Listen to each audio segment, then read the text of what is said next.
राम द्वारा सिद्धपुर, यहाँ जो चौमासा चल रहा है, आज का ये 44वां दिन है। 125 दिन की सत्संग हम और आप सब मिलकर यहाँ रखी है। आइए आज की सत्संग को प्रारंभ करें। राम जी साधु संगति मोहि दीजे, ओ राम जी साधु संगत मोहि दीजे। बेर बेर मैं करो विनती, बेर बेर मैं करो विनती, कृपा पर कीजिए।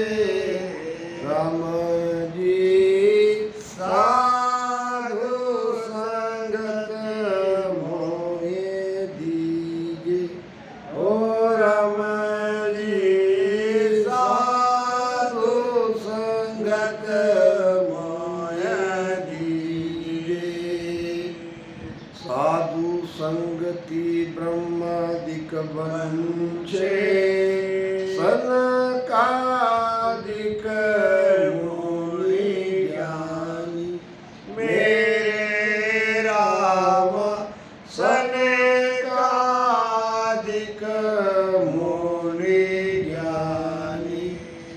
जो सुख पावे साधु संगत में, जो सुख पावे साधु संगत में, सो सुख नहीं राजधानी। राम जी साधु संगत मोहि दीजे, ओ राम जी साधु संगत मोहि दीजे। बेर बेर मैं करो विनती, बेर बेर मैं करो विनती, कृपा पर कीजिए। राम जी साधु संगत मोहि दीजे, हो राम जी साधु संगत मोहि दीजे। करी करुणा उपदेश बतावे, डूबत भुजा पसारे, मेरे राम डूबत भुजा पसारे। साधु संगत की आई बड़ाई, साधु संगत की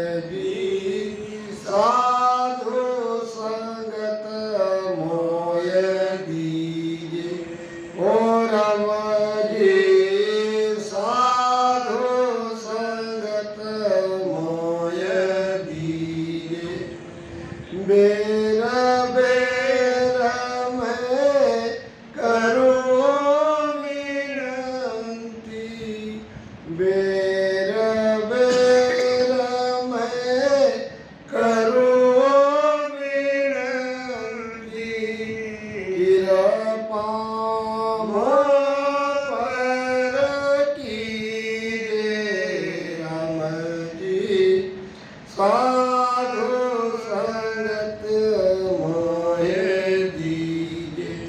ओ राम जी साधु संगत मोहे दीजे।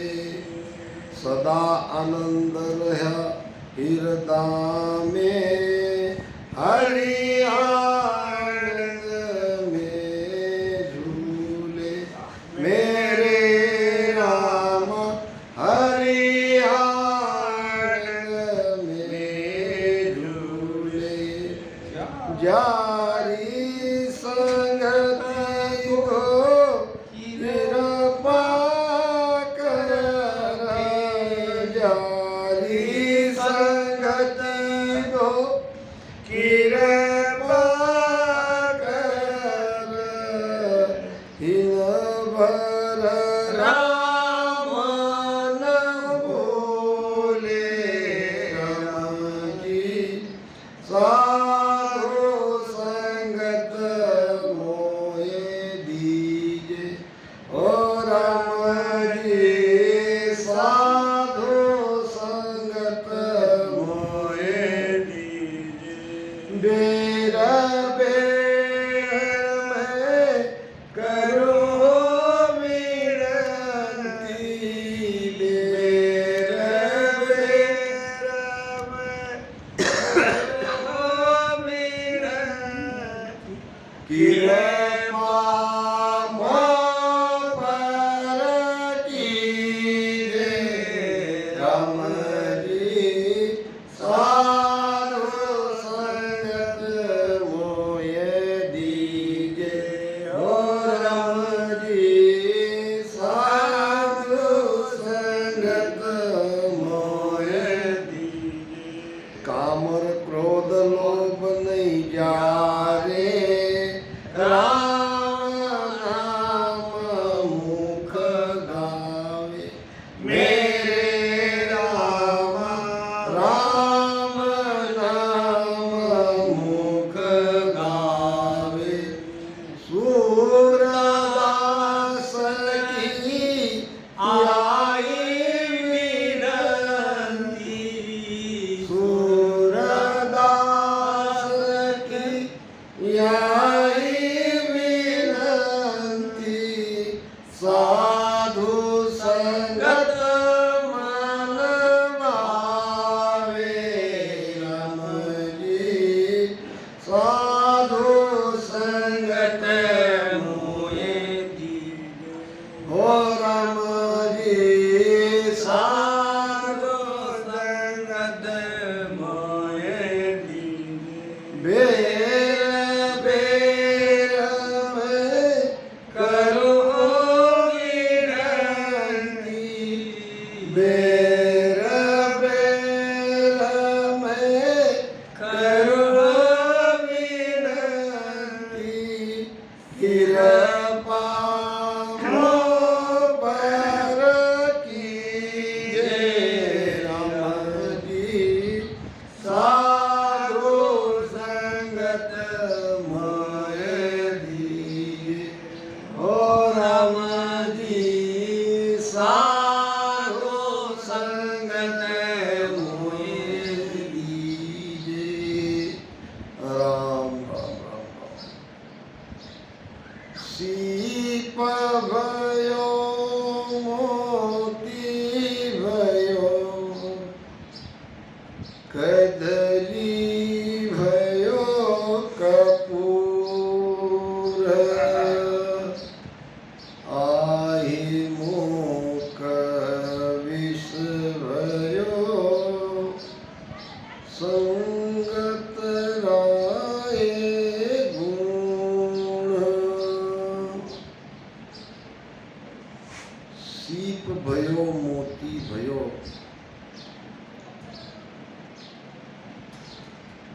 स्वाति नक्षत्र का बूंद, स्वाति नक्षत्र का पानी अगर शीप में पड़ता है, शीप समझते, ऐसे खुला मुख करके वो स्वाति मुख के जल की राह देखते हैं। और और जैसे ही स्वाति नक्षत्र का पानी उस सीप में गिरता है आके, ये कुदरती चमत्कार है, उसका होता है मोती। सीप गयो मोती भयो, कदली भयो कपूर, अहि मूक विष भयो। अब कदली कहते हैं केले को। केले के पत्ते पे अगर वो सीप का बूंद वो जल पड़ता है तो उसका कपूर होता है। अहि नाम सर्प, विषधारी सर्प के मुख में वही स्वाति नक्षत्र के पानी की बूंद अगर गिरती है तो वो जहर जहर जहर बन जाता है, जहर बनता है, जहर बनता है। इधर मोती इधर जहर। हाँ, कहने का भाव कि पानी में तो कोई खोट नहीं है, नहीं है, पानी तो कोई है, एक ही है, स्वाति नक्षत्र का है। वही अगर सीप के मुख में पड़ता है तो मोती, केले में गिरता है तो कपूर, और सर्प के मुख में जाता है तो विष। अब इसका क्या मतलब हुआ? पात्र जैसा है वैसा ज्ञान उसमें प्रकटता है। ज्ञान तो एक ही है, ज्ञान धारण करने वाले की क्षमता भी तो चाहिए। तो जिनके अंदर जैसा भाव है, जैसी जन की भावना तैसा ही हर होए। ऐसा नहीं है कि ज्ञान तो सबके लिए बराबर है। क्लास में टीचर सभी बच्चों को एक समान पढ़ाते हैं। कोई बच्चा फर्स्ट क्लास में आता है, कोई सेकंड में आता है, तो कोई फेल होता है। ये ऐसा क्यों होता है? ज्ञान धारण करने के सामर्थ्य के कारण। किसी बच्चे की बुद्धि बहुत तेज रहती है, कोई थोड़ा उससे कम, और कोई निम्न बुद्धि का रहता है। इसी प्रकार ज्ञान तो सबको यहाँ सरीका बांटा जाता है। महाराज ने तो ज्ञान सबके लिए एक समान कहा है। मगर किसी को शब्द की चोट लगती है, किसी को लगते लगते लगती है, किसी को लगती ही नहीं है। देखते कि नहीं? तो सत्संग अपना विशेष प्रभाव छोड़ती है। शब्द ना भी लगे, नित नेम से सत्संग करते रहो। रंग लागत लागत लागत है, भय भागत भागत भागत है। अनंत जन्म का सूता हंसा, जागत जागत जागत है। संगत बहुत गुणकारी है, इसीलिए संतों ने सत्संग मांगा है। राजा महाराजाओं ने राजपाट सुख संपत्ति रानियों का त्याग कर सत्संग को चुना है। राम जी साधु संगत मोहे दीजे। महाराज ने तो यहाँ तक कह दिया है, संगत करे तो साध की रे, नेतर रहियो ये। संगत करे तो साध की रे, नेतर रहियो ये।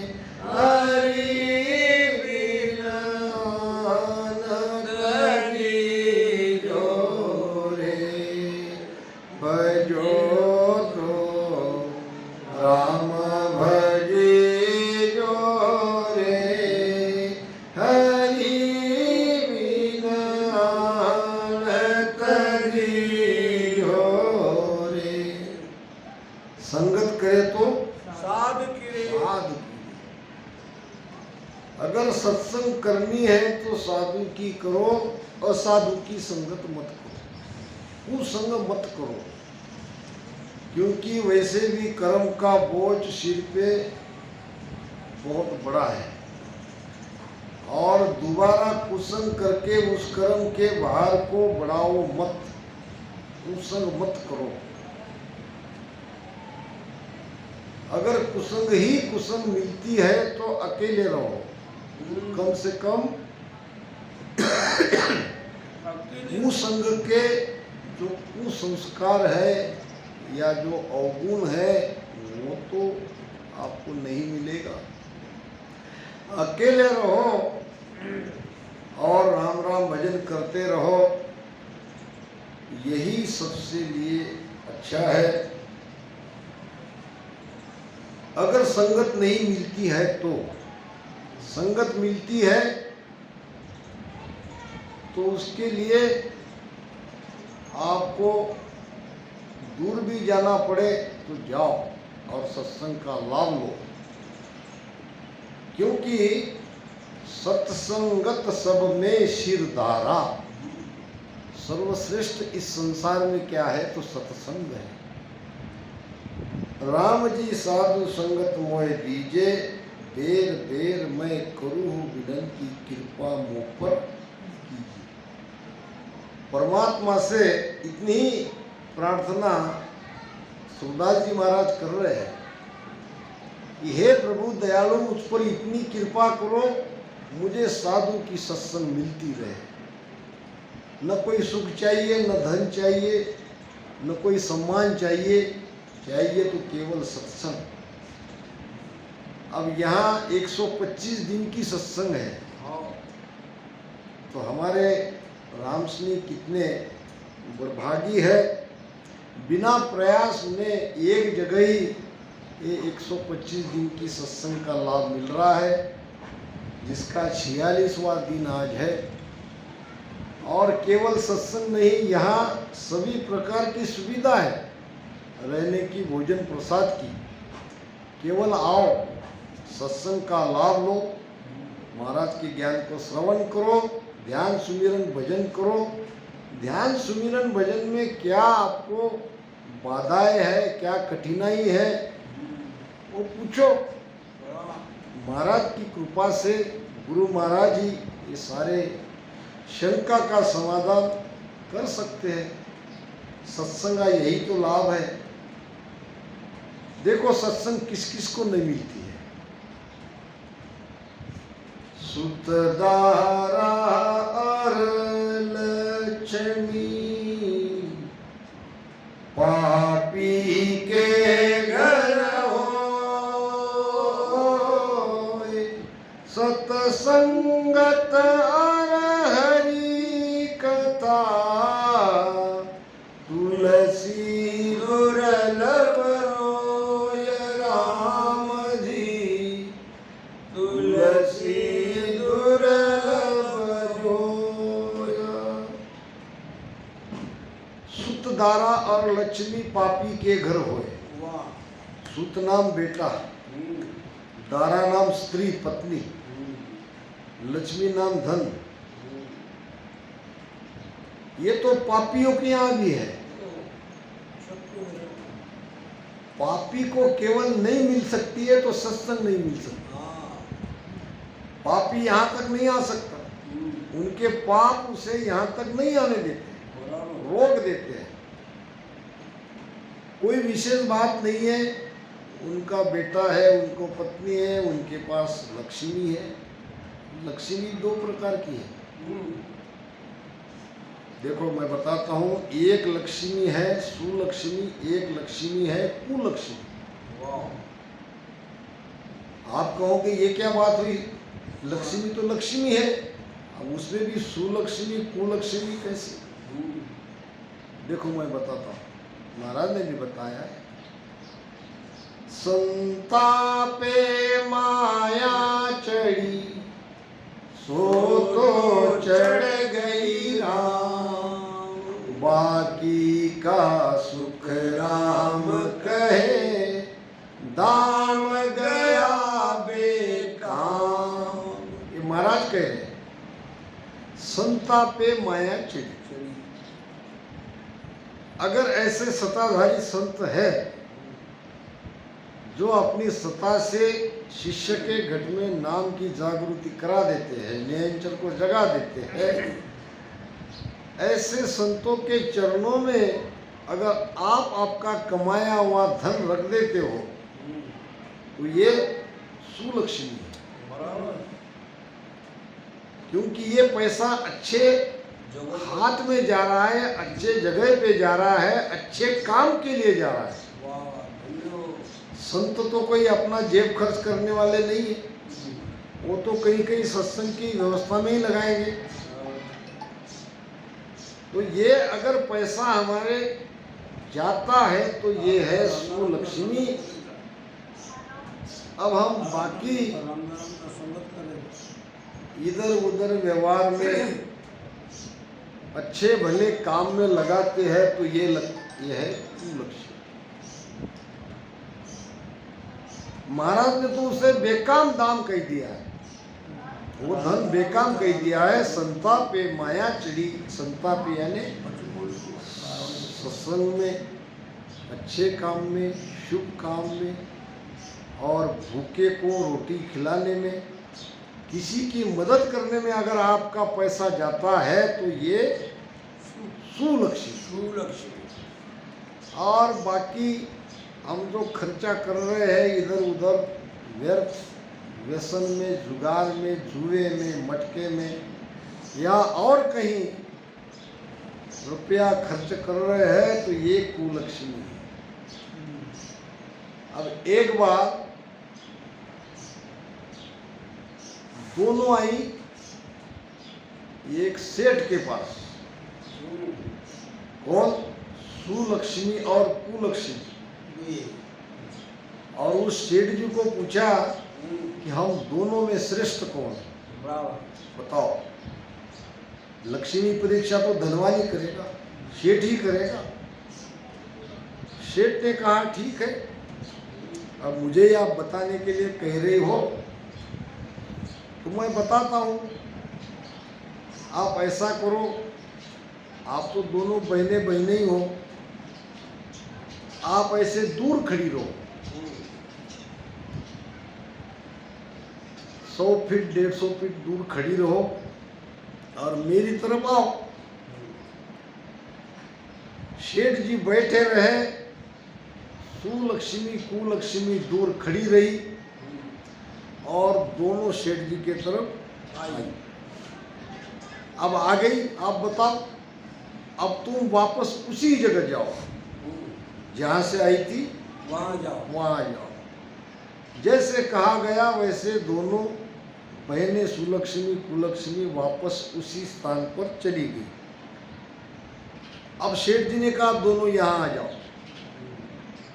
दोनों आ गई।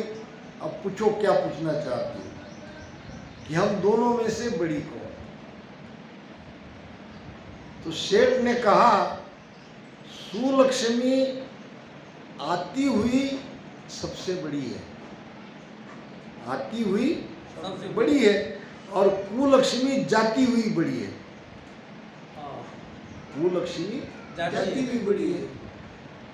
यानी हमारे घर संसार में भी बाहर का ऐसा पैसा नहीं आना चाहिए जो हमें आगे पीड़ादायक बन जाए। मेहनत की कमाई हमें करनी है, मेहनत के कमाई से ही जीना है, उसी में जो कुछ करना है दान पुण्य सत्संग भजन सुमिरन में लगाना है। तो पैसा भी हमारे पास अच्छे ढंग का आना चाहिए। अगर वैसा कुछ पैसा आया भी है तो उसको जाने देने में ही भलाई है, लगा दो काम में। अगर ऐसा 2 नंबर का पैसा कहीं से आ गया, मिल गया या कोई अचानक धन लाभ हो गया तो उसको जाने दो, अच्छे काम में लगने दो। तो ये सत्संग के लिए कह रहे हैं कि पापियों को सत्संग नहीं मिलती है, सत्संग पुण्यात्माओं को मिलती है। कई बरस शुभ कर्म करे तब प्रगटे भगवान,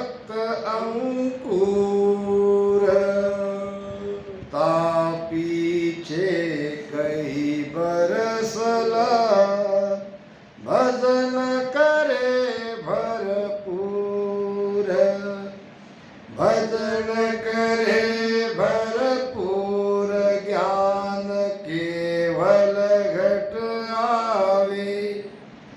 कई बरस गए ज्ञान तभे अनभे कहे जावे। सुख रामदास अनभे परे कई बरस लिव ध्यान। ता आगे परा भगत है कोई पावे संत सुजान। देखो कितना कठिन है ये सतपद की, केवल पद की, आनंद पद की भक्ति मिलना। इसके लिए कई वर्षों की पूर्व पुण्य काम में आती है। अगर हमारे हाथ से अच्छे कर्म बनते गए, अगर ऐसे सुकृत हमारा है, सुकृत यानी पूर्व पुण्य, तो भक्ति का अंकुर हमारे भीतर प्रकटता है। ये जन्म में भक्ति भी जग गई। मैं तो इतना कहूँगा कि केवल महाराज का ज्ञान भी आपको अच्छे लग रहा है, आपके हृदय में आनंद आ रहा है। शब्द हमारा सांवड़िया आनंद वे घटमाय से सब हंस स्वरूप